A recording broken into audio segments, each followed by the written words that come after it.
Meu marido me insultou durante anos dizendo que eu não era nada. Eu esperei, aguentei tudo, peguei todo o dinheiro dele e o deixei no dia em que perdeu o emprego. Agora ele está falido, desempregado e morando com a mãe. Ele me liga 30 vezes por dia. Conheci o Roberto num barzinho local no centro que todo mundo frequenta depois do trabalho nas sextas. Eu estava com colegas do escritório de seguros onde trabalho como assistente administrativa. Ele parecia tão confiante, me ofereceu um coquetel e contou sobre o cargo dele na gerência intermediária numa empresa de construção. Tinha um jeito de me fazer sentir especial, como se tivesse me escolhido entre todos ali. Nos casamos após 2 anos de namoro. Minhas amigas achavam rápido demais, especialmente a Kátia, minha melhor amiga desde o colégio. Mas eu estava tão certa. Olhando para trás, eu devia ter notado os sinais. Como quando ele insistiu em juntarmos nossas finanças logo de cara, porque é isso que casais casados fazem. Ou quando dizia, ainda bem que você tem a mim para cuidar do dinheiro, senão gastaria tudo com bobagens. Seguido daquela risada que fazia os outros rirem também. As piadas pioraram depois que juntamos as contas. Quando eu comprava mantimentos, R$17 em leite orgânico, é por isso que eu verifico os extratos. Quando ganhei um pequeno aumento, bom, não é como se você fosse material para gerência, mas acho fofo que te deram alguma coisa. Quando quis tentar uma promoção, amor, você sabe que isso não é a sua praia. Além disso, eu ganho o suficiente por nós dois. Sempre seguido de, tô só brincando. Ou, você sabe que eu te amo. E eu acreditava, porque achava que era isso que um casamento era. Meus pais tinham a mesma dinâmica. Meu pai vivia provocando minha mãe sobre a comida, o peso, os hobbies dela. Mas as coisas começaram a mudar há uns 2 anos. O Roberto passou a chegar mais tarde em casa. Nada absurdo. 19 horas em vez de 18 horas, depois 20 horas. Às vezes cheirava a cerveja, outras ao perfume que distribuem como amostra no shopping. Quando eu perguntava, ele dizia, só uns drinks com os caras do trabalho. Ou estava entretendo um cliente. E fazia algum comentário como, ai, que gracinha seu ciúme. Nossa vida sexual mudou também. Ele só tomava a iniciativa quando estava bêbado. Quando era eu quem tentava, ele fazia comentários sobre meu corpo. Nada direto, só observações que me deixavam vulnerável. Tá com uma barriguinha aí, hein? Dizia, cutucando meu estômago. Ou seus peitos mudaram desde que você engordou. Tenho 1,68 mitos e 65 quilos. Basicamente o mesmo peso de quando nos conhecemos. Comecei a me afastar fisicamente e ele usava isso contra mim. É por isso que os homens traem, dizia, casualmente, enquanto rolava o feed do Instagram. Ele nunca admitiu traição, mas a sugestão pairava no ar. No verão passado, notei que nossa poupança estava mais baixa do que deveria. Quando mencionei, ele explodiu. Tá me vigiando agora? Não confia em mim? Eu é que ganho dinheiro de verdade aqui. Bateu a porta com tanta força que o quadro que escolhemos juntos caiu da parede. Naquela noite, não consegui dormir. Enquanto ele roncava do meu lado, acessei nossa conta bancária pelo celular. Havia saques pequenos, mas frequentes. Geralmente às sextas, sempre entre R$200 e R$300. Em meses, somavam milhares. No dia seguinte, no trabalho, comentei com o Oliver, colega de cubículo. Ele é bom com dinheiro, vive falando da conta dele no Robinhood e de investimentos em criptomoedas que eu nem entendo. Isso é estranho, ele disse. Você devia começar a economizar por conta própria. Só por precaução. Precaução de quê? Perguntei. Ele só me olhou. E eu entendi. Comecei pequeno. Abri uma conta pessoal com meu e-mail particular. Direcionei parte do meu salário, R$100 por quinzena no começo. Roberto nunca percebeu, porque só olhava os extratos da conta conjunta. Comecei a fazer horas extras no trabalho e embolsando o valor. No Natal, as coisas pioraram. Roberto voltou da festa da empresa irritado. Foi passado para trás na promoção de novo. O Sebastião conseguiu, resmungou, referindo-se ao colega que foi promovido. Deve estar puxando o saco do chefe. Gente como ele é assim, né? Não tem perfil para subir. Lembro de estar parada na cozinha pensando, meu marido é medíocre. Não só como pessoa, mas no próprio trabalho. Pensar isso pareceu uma traição, mas uma vez que o pensamento veio, não saiu mais. Em janeiro, as piadas voltaram com força. Sobre minha comida. Nem todo mundo consegue fazer macarrão comestível. Sobre minhas amigas. Kátia ainda tá solteira porque ninguém aguenta ela, igual alguém que eu conheço. Sobre minha família. Os filhos da sua irmã são barulhentos. Barulhento e irritante parece coisa de família. Comecei a registrar tudo no bloco de notas do celular. Data, hora, frase exata. No começo, talvez para provar para mim mesma que eu não estava ficando louca. Depois virou hábito, e quase um alívio, uma prova de que eu não estava imaginando. Em fevereiro, achei extratos de cartão que não conhecia. Vi porque ele deixou o notebook aberto enquanto dormia vendo o vídeo. As cobranças eram de lugares como Lucky Star Entertainment e VIP Room. O Google me disse que eram casas de strip perto do escritório dele. Não confrontei. Apenas dobrei o valor da minha poupança secreta e comecei a procurar apartamentos durante o almoço. Em março surgiram rumores de demissões na empresa do Roberto. Ele passou a chegar cada vez mais estressado, bebendo mais do que o normal e soltando piadas mais cortantes. Se eu perder o emprego, você vai ter que descobrir o que é trabalhar de verdade. Eu só calculava, em silêncio, quantos contra-cheques ainda precisava antes de ir embora. Semana passada aconteceu. Ele me ligou no trabalho, voz tensa de raiva.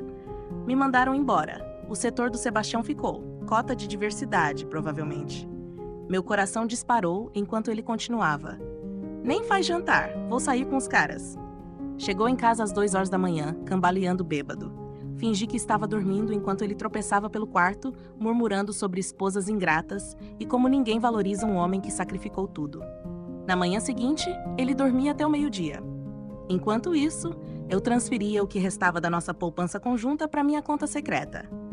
Quando finalmente levantou, mal-humorado e agressivo, anunciou o plano. Vamos morar com meus pais até eu conseguir algo. Você vai ter que pedir demissão desse seu empreguinho. Não que faça diferença. Assenti, calada, pensando no apartamento para o qual eu já havia sido aprovada. Aquele que ele não fazia ideia que existia. Nenhuma opinião? Ele debochou. Claro que não. Você nunca tem nada de útil para dizer. Algo dentro de mim finalmente quebrou. 8 anos de piadas se cristalizaram em clareza absoluta. Olhei para ele de verdade. Aquele homem comum, com entradas no cabelo e barriga de cerveja, que me convenceu durante anos de que eu era um nada. Na verdade, eu disse com calma, eu tenho sim. Foi quando contei que estava indo embora, que vinha planejando isso há meses, que sabia sobre os strip clubs, sobre o dinheiro sumido, sobre tudo. O rosto dele passou por uma sequência de expressões que nunca vou esquecer. Choque, incredulidade, raiva e finalmente medo. Você não pode me deixar, ele gaguejou. Você não é nada sem mim. Quem vai te querer? Você nem sabe lidar com dinheiro. Só sorri, peguei a mala que já estava pronta no armário e fui embora. Faz 3 dias. Estou escrevendo isso do meu novo apartamento. Nada luxuoso, só um quarto perto do parque. O Roberto já ligou 37 vezes hoje. Mandou 19 mensagens. Deixou recados variando de pedidos chorosos de desculpa a ameaças agressivas. Descobriu que eu transferi a maior parte da poupança. Tudo legal. Meu nome também estava na conta. Agora ele está na casa da mãe. Sem emprego, sem dinheiro, sem esposa. Só com o quarto de infância e o orgulho ferido. Primeira atualização. Antes de tudo, obrigada a todos pelo apoio na minha postagem anterior. Li cada comentário. Eles me ajudaram mais do que vocês imaginam. Especialmente nas noites em que comecei a duvidar de tudo. Faz exatamente 1 semana que deixei o Roberto. A primeira coisa que senti não foi liberdade. Foi perceber que esqueci meu carregador de celular. Passei a primeira noite com 12% de bateria, ansiosa demais para dormir, assistindo vídeos no YouTube em brilho baixo sobre como organizar espaços pequenos. Meu novo apartamento... Bom, é um apartamento. O ventilador do banheiro faz um barulho estranho e o filho do vizinho ensaia violino às 7 horas da manhã. Mas é meu.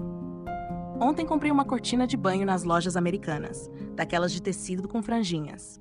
O Roberto odiaria, diria que é decoração de patricinha básica e comentaria como até para escolher acessório de banheiro eu precisava de ajuda. Falando nele, 127 ligações em 7 dias, 89 mensagens, 15 recados. Começaram com amor, me perdoa, volta pra casa, e evoluíram pra ingrata, você não é nada sem mim.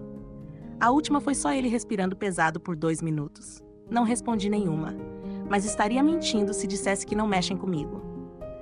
A Flora, mãe dele, apareceu no meu trabalho ontem. Foi divertido. Chorando, disse que o Roberto não come há dias, não toma banho, só fala que perdeu tudo. Por um momento, senti culpa. Até ela dizer, ele está arrependido, querida, sobre os strip clubs, sabe como é? Homem às vezes precisa de atenção quando a esposa, né? E, com isso, a culpa evaporou. Não contei a ela sobre os jogos de aposta online, os recibos que encontrei nos e-mails dele, os 120 mil em dívidas de cartão escondidas, os empréstimos abusivos.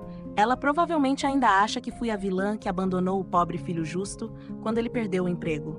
A parte mais estranha da rotina nova: fazer café só pra mim, fazer mercado só pra mim. Descobri que odeio aquele pão integral que o Roberto insistia em comprar. Chegar em casa e não ouvir uma lista de tudo que fiz errado naquele dia. Às vezes me pego esperando a reação dele. E então lembro, não preciso mais da aprovação de ninguém. A Kátia tem sido maravilhosa. Traz comida pronta, me ajuda a montar os móveis, não julga quando choro por não saber qual marca de sabão em pó comprar, já que ele sempre escolhia. Ontem tive uma crise no corredor da Americanas porque não conseguia decidir entre cabides de veludo e de plástico. Ela só me abraçou no corredor, enquanto eu soluçava sobre cabide. A parte financeira tá confusa. O Roberto finalmente percebeu que eu transferi a maior parte da poupança. Disse pra todo mundo que roubei ele, convenientemente esquecendo que a conta era dos dois e que só peguei o que era meu. O tal do Sebastião, o colega que conseguiu a promoção, me mandou mensagem no Facebook me parabenizando. Disse que o Roberto o difamava pra todo mundo, usava termos ofensivos, sabotava o trabalho dele. Por isso foi demitido. Não por corte de pessoal. Ontem pedi pizza com abacaxi. O Roberto dizia que era pizza de gente sem gosto. Comi sentada no meu sofá novo, barato, e ele odiaria, vendo aquele reality show que ele dizia que deteriorava o cérebro, vestindo uma legging que ele chamava de roupa de preguiçosa. A pizza estava meio fria quando terminei e me senti um pouco sozinha. Mas era minha. O gosto, liberdade. Segunda atualização. Eu não ia postar de novo, mas depois de hoje, eu preciso colocar isso pra fora. Começou com uma entrega. Um pedido normal de comida, delivery daquele restaurante tailandês perto do meu novo AP. Eu estava trabalhando de casa, já que finalmente instalaram minha internet. A campainha tocou e eu, no automático, abri a porta sem pensar. Não era o entregador. Era o Roberto. Ele estava parado ali com um buquê de supermercado, ainda com plástico e etiqueta de R$ 29,99. Mais magro, sem fazer a barba, usando aquele moletom da faculdade que ele tem desde sempre. Por um segundo, o costume quase me fez abrir espaço para ele entrar. Mas em vez disso, fechei a porta. Minhas mãos tremiam tanto que mal consegui trancar. Amor, por favor, ele dizia do outro lado da porta. Só quero conversar. Eu mudei. Tô fazendo terapia. Nota, não tá. A Flora contou pra Kátia que ele se recusa a ir. Eu não respondi. Só me sentei no chão, encostada na porta, ouvindo ele repetir o show de sempre. Desculpa por tudo. Você tá exagerando. Lembra como a gente era bom junto? Você tá sendo dramática. Eu sinto sua falta. Você não é nada sem mim. Eu te amo. Sua ingrata. Isso durou 45 minutos. A vizinha do apartamento da frente, uma senhorinha fofa que rega minhas plantas quando eu tô fora, chamou a polícia. Quando chegaram, o Roberto já tinha ido embora, mas antes deslizou uma carta por debaixo da porta. Ainda não li. Tá na minha cozinha até agora, como uma bomba prestes a explodir. A polícia foi gentil, fizeram um boletim e me orientaram a ligar se ele voltasse. Sugeriram instalar câmeras. Já pedi uma campainha com câmera pela Amazon, graças às sugestões nos comentários da minha postagem anterior. Aparentemente, o Roberto descobriu meu novo endereço porque a Flora estava preocupada comigo e perguntou para a irmã da Kátia onde eu tinha me mudado. Não tô nem com raiva da Flora. Ela também é vítima da manipulação dele. Realmente acredita que o filho é a parte ferida da história. Depois que os policiais foram embora, tive um leve ataque de pânico no banheiro. Nada cinematográfico. Só me sentei na tampa do vaso, rolando o TikTok sem pensar, tentando lembrar como se respira direito. Pedi dispensa do trabalho pelo resto do dia. Minha chefe entendeu. Passou por algo parecido, aparentemente. É estranho como quando você compartilha sua história, pessoas com vivências parecidas surgem do nada. A Kátia veio depois do último cliente dela. Trouxe vinho e uns petiscos congelados do mercado que a gente comia na faculdade. Não falamos do Roberto. Só assistimos reality show ruim e ficamos tentando decidir se a mancha no meu teto parece mais um pato ou um coelho. O que mais mexeu comigo hoje foi ter visto o Roberto pequeno.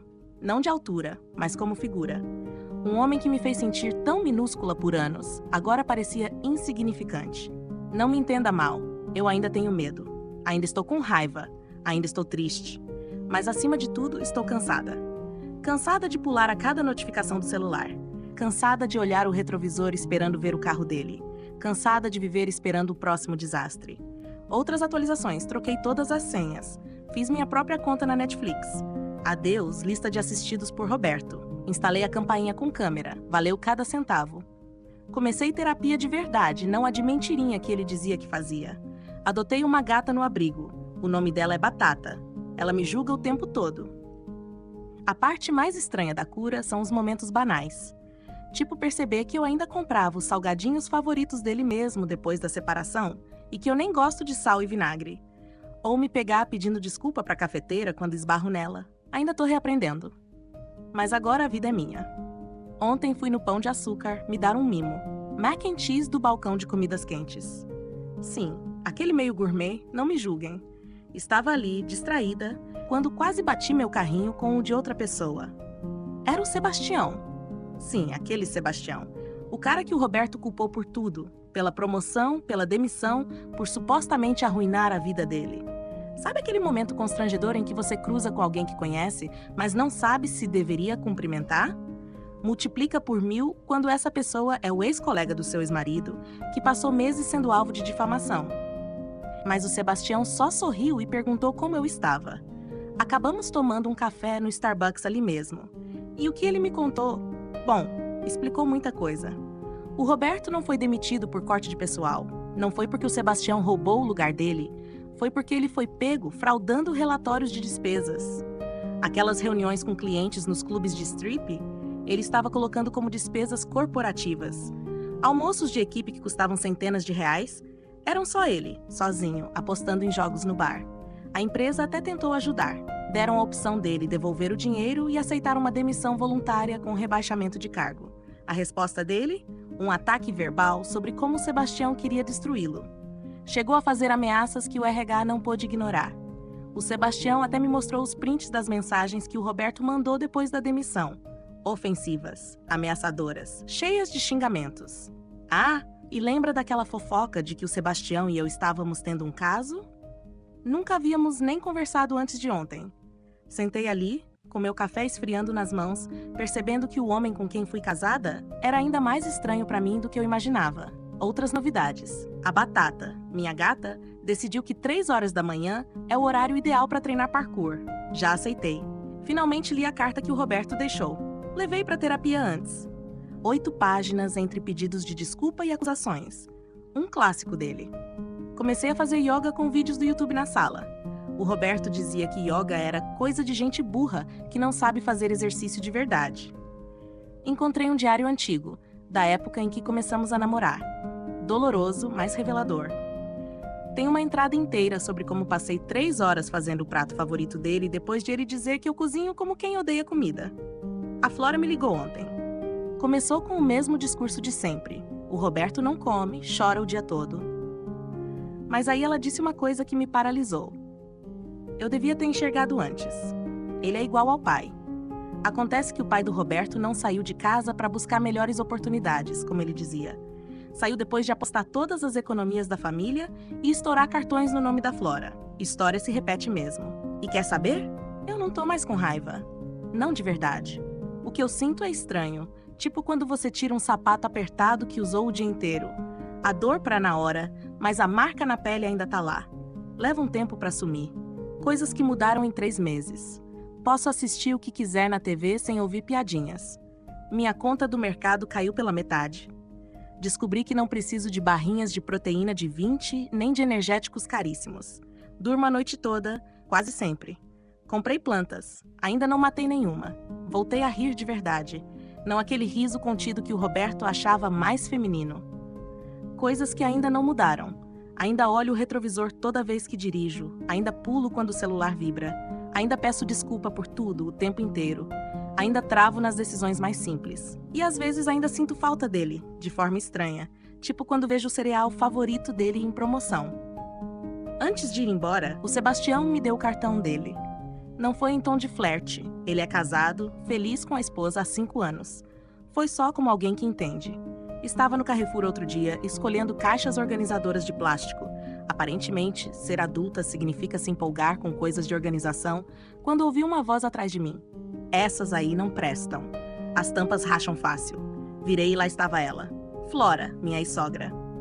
No corredor de utilidades, segurando um pacote de areia para gato. Congelei. Meu carrinho estava cheio de coisas que gritavam vida de solteira. Comidas congeladas para uma pessoa, uma cortina de banheiro nova, aquele spray de lavanda que todo mundo no TikTok anda obcecado, provas visíveis de uma vida sem o filho dela, mas ela apenas sorriu. Cansada, mas genuína. Aquela areia que você indicou para batata, adotei um gato também. Pausa, sim. O Roberto saiu da casa da mãe mês passado. Está dormindo no sofá de um amigo, ainda desempregado, ainda culpando todo mundo, menos ele. Mas a Flora tá mais leve. Está fazendo terapia. Entrou num clube do livro. Tomamos um café ali mesmo, no café do mercado. Sem drama, sem lágrimas. Só duas mulheres falando de gatos, livros e da dificuldade que é encontrar caixas organizadoras decentes. Me desculpa, ela disse. Não só por ele, por mim também, por não ter visto antes. Ele é tão parecido com o pai. E eu não queria admitir. Atualizações de vida desde o último post. Me mudei para um apartamento melhor. Esse tem lava-louças. A Batata finalmente entendeu que 3 horas da manhã não é horário de circo. Bloqueei o Roberto em tudo depois do último surto. Consegui meu primeiro cartão de crédito só no meu nome. Tô aprendendo a cozinhar. O alarme de fumaça ainda é meu crítico mais honesto. O mais estranho da cura são as coisas pequenas. Como perceber que comprei os salgadinhos favoritos dele por meses, mesmo detestando aquele sabor? Ou pedir desculpas para a cafeteira quando esbarro nela.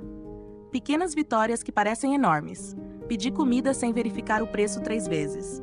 Usei batom vermelho. O Roberto dizia que me deixava com cara de vulgar. Usei as toalhas boas numa terça-feira qualquer.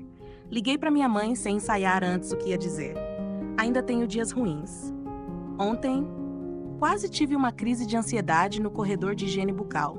Fiquei 20 minutos parada, quase chorando, sem saber qual pasta de dente comprar. Eram opções demais. Mas os dias bons já são maioria. O Roberto ainda está por aí, nas margens da minha vida. Fez escândalo no casamento de um amigo mês passado, bêbado, reclamando que eu roubei a vida dele. Disse para todo mundo que eu traí ele com o Sebastião, que eu roubei todo o dinheiro. A verdade? Peguei apenas o que era meu. E ele já estava quebrado muito antes de mim. Mas eu não ligo mais. Não de um jeito dramático, tipo, estou acima disso. É mais como quando um barulho de fundo finalmente some e você percebe o quanto aquilo incomodava. Na saída do café, a Flora me abraçou. Tenho orgulho de você, ela disse. Se quiser tomar outro café algum dia, talvez, respondi. E foi sincero. Comprei as caixas organizadoras que ela recomendou. Estão agora na minha sala, esperando para serem preenchidas. A Batata está dormindo dentro de uma delas. Porque, claro, gatos são assim mesmo. Talvez essa seja minha última atualização. Não porque tudo esteja perfeito, não está. Ainda pulo quando o celular vibra. Ainda ensaio conversas na cabeça. Ainda me pego tentando ser menor, mais silenciosa, mais fácil de amar. Mas agora estou aprendendo, crescendo, me curando. E para você que está lendo isso e talvez vivendo algo parecido, você não está louca. Você não é sensível demais. Você não está exagerando. E definitivamente você não é nada.